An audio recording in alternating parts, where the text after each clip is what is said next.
Ayah, Ya nak, apa impian ayah? nak tengok Menara Condong. Tapi ayah tak nampak kan?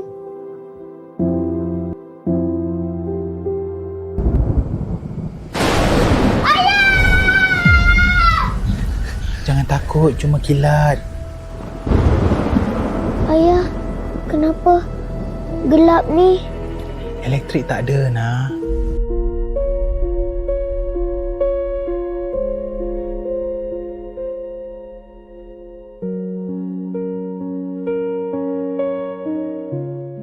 Teknologi kaki robotik membolehkan mereka berjalan semula. Gambarkan S yang ada jelajah. Ayah, Ya nak. nak jadi orang pintar, nak cipta alat untuk mata ayah. Yalah nak. Teman ni, kalau dapat tengok, macam biasa. Satu je teman nak tengok, bukan rupa bingit teman. Teman nak tengok Menara Condong. Assalamualaikum. Waalaikumsalam. Macam mana Fazil? Alat ni berfungsi dengan baik? Prof, saya nampak alat ni sangat suai untuk orang yang tak dapat melihat. Prof nampak kan? Mata saya jadi macam ini pula.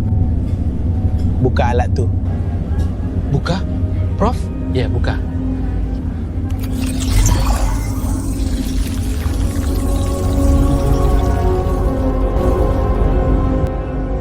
Saya lihat dalam perspektif dunia VR ni, bagi orang buta dalam dunia VR ciptaan saya, mereka akan melihat orang sekeliling menjadi buta. Dan mereka melihat seperti biasa di dunia VR. Dan kita seperti mereka, melihat tapi tak melihat.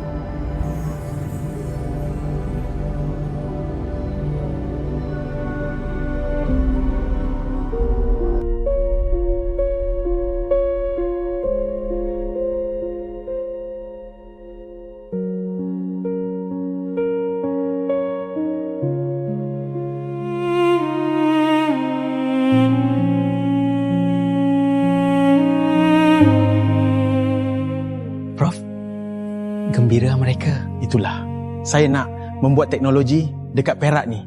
Ciptaan saya yang tak dapat melihat, mercu tanda Perak, terutama Menara Condong. Ayah! Ayah!